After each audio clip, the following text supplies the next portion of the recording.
You've seen what a nuclear meltdown can do to your body in the movies.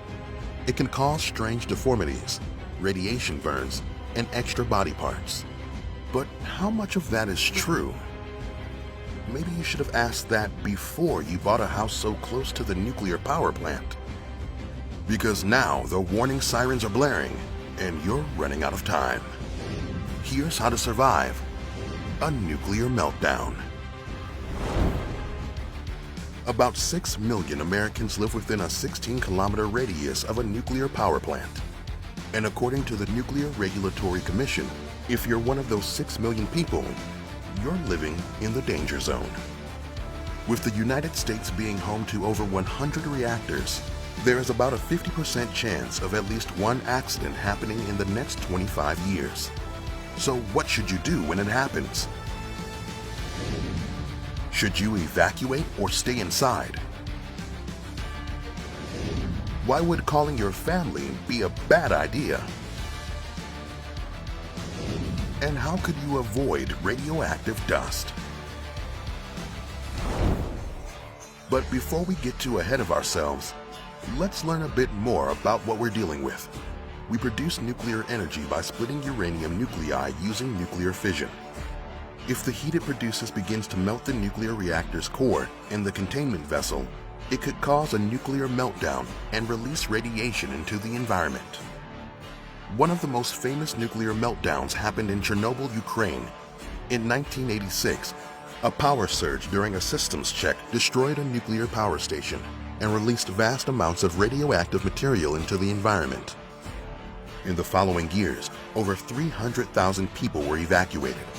This devastating event killed 28 of the site's workers within 4 months of the disaster, and it was responsible for nearly 4,000 fatal human cancers. So what could you do to avoid the same fate? Step 1. Stay inside. It is best to stay inside a building as cars will not protect you from radiation. The light metals and glass in vehicles don't compare to brick or concrete walls. You can still be exposed to gamma rays and other radiation inside a car or bus. However, if emergency officials tell you to evacuate, it is best to leave by car while keeping your windows up and ventilation system off. Emergency officials will also outline the safest evacuation route depending on the wind speed and direction and the magnitude of the disaster.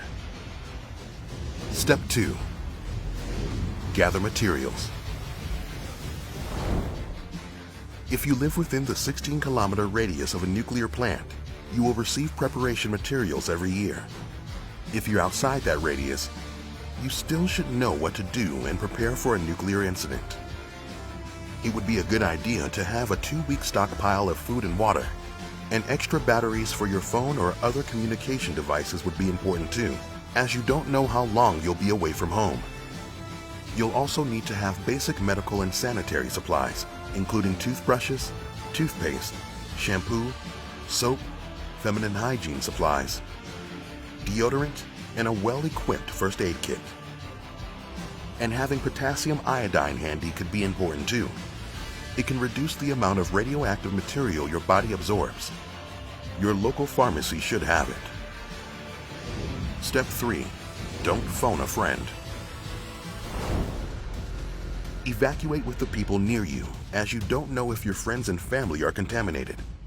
Although contamination is not contagious like a disease, if you or others have not correctly disposed of the clothing you were wearing at the time of the disaster, there may be radioactive dust or material on you that can affect others. Also, it's important to leave the phone lines open for first responders. Step 4. Mask up.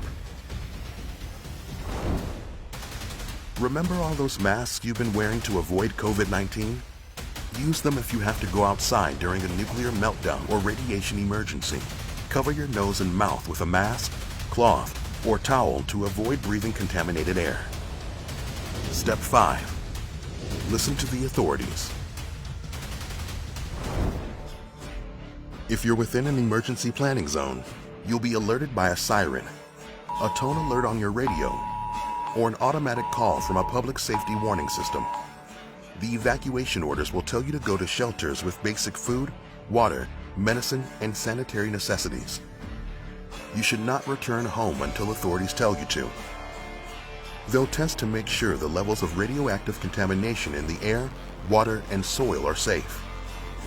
Living through a nuclear meltdown may sound like a nightmare, but it could be worse. At least it wasn't a nuclear bomb. Could you survive all the additional dangers that would come with that? Find out here on How to Survive.